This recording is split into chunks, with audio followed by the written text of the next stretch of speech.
Bonjour ou bonsoir à toutes et à tous. Tout dépend de l'heure à laquelle vous écouterez cette vidéo. Bienvenue sur la chaîne Le Bonheur d'être soi-même. Avant de rentrer dans le vif du sujet, je vais vous inviter à vous abonner si vous êtes nouveau, à liker et à partager les contenus afin d'en faire profiter un plus grand nombre et de pouvoir faire grandir la chaîne. Nous allons donc parler du pouvoir de la discrétion. Nous vivons dans une époque où l'exposition est devenue une norme. Les réseaux sociaux, le besoin de validation, la culture de l'apparence, tout pousse à montrer, expliquer, afficher. Mais une question essentielle se pose. Et si la véritable puissance résidait dans la discrétion? La discrétion n'est pas l'effacement, ce n'est pas avoir peur, ce n'est pas le manque d'assurance. La discrétion est une force intérieure maîtrisée. C'est le choix conscient de protéger son énergie, ses projets et son intimité. Aujourd'hui, nous allons donc comprendre pourquoi la discrétion est une force stratégique, pourquoi elle protège ton énergie, comment elle attire le respect, pourquoi les personnes puissantes parlent peu et comment cultiver la discrétion dans un monde bruyant. Pourquoi la discrétion est une stratégie?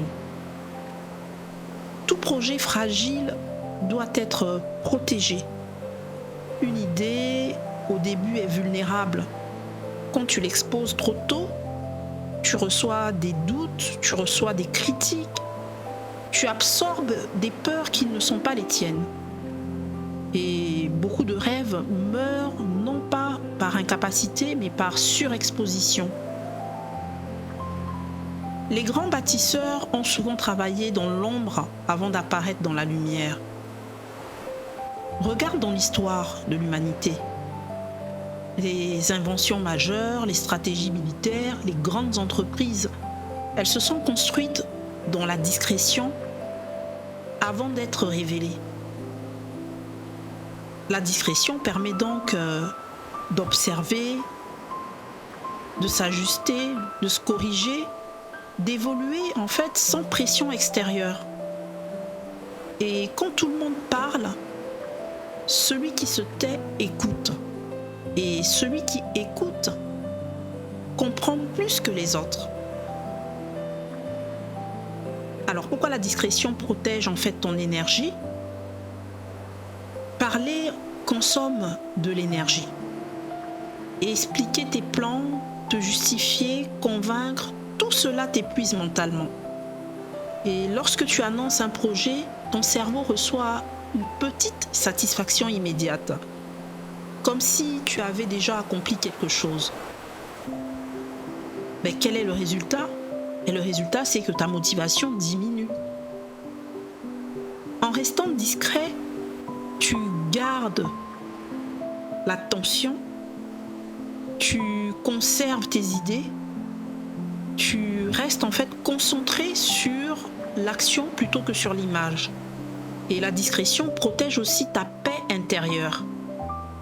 Moins tu exposes ta vie, moins tu subis de comparaisons, moins tu reçois de jugements des autres, moins tu absorbes aussi les énergies négatives. Et le silence est vraiment un filtre naturel. La discrétion attire en fait le respect. Pourquoi? Parce qu'une personne qui parle trop cherche souvent à convaincre. Une personne discrète n'a rien à prouver en fait. Et le mystère en fait crée beaucoup d'intérêt. La retenue crée de la valeur. Donc, par exemple, pense à ces personnes dans une pièce. celle qui monopolise la parole et celle qui observe calmement? Laquelle attire naturellement la curiosité, à ton avis? Alors la discrétion donne vraiment une aura et elle crée vraiment une profondeur. Celui qui ne révèle pas tout montre qu'il se respecte. Et le respect de soi attire le respect des autres. Pourquoi donc les personnes puissantes parlent peu? Les véritables leaders n'expliquent pas constamment leurs intentions, ils agissent.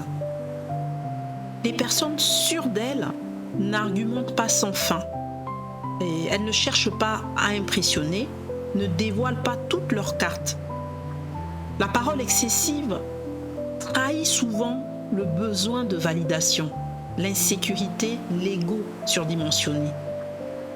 Et le silence, lui, révèle en fait la maîtrise de soi, la stabilité et la confiance. Celui qui sait se taire contrôle la situation. Dans une négociation, celui qui parle le moins obtient souvent le plus. Quel est l'intérêt d'être discret dans les relations? Tout ne doit pas être partagé. Parce que certaines relations, justement, s'abîment parce que trop de choses sont dites à l'extérieur. La discrétion protège en fait les couples, les amitiés, les projets familiaux. Et ce qui est précieux doit être protégé. Moins les autres connaissent les détails, moins ils peuvent influencer, juger ou interférer. Donc après avoir développé tout ceci, comment cultiver en fait donc la discrétion? Parler moins pour commencer et écouter plus. Ne pas annoncer ses projets avant qu'ils soient solides. Se détacher du besoin de validation. Apprendre aussi à être à l'aise avec le silence et répondre sans tout expliquer. La discrétion est une discipline et elle demande du contrôle émotionnel. Mais avec le temps, elle devient naturelle. Pour conclure, ne néglige jamais le pouvoir de la discrétion. Le monde valorise le bruit, mais la véritable puissance se construit en fait dans le silence. Soit comme la racine, invisible mais indispensable. Soit comme l'océan, calme en surface, profond à l'intérieur. Parle quand c'est nécessaire, agis quand c'est stratégique. Tais-toi quand c'est puissant. La discrétion n'est pas un manque, c'est une maîtrise. Et la maîtrise, c'est le début de toute forme de puissance. Si tu as aimé ce sujet, n'hésite pas à me le dire en commentaire. Like et partage les contenus.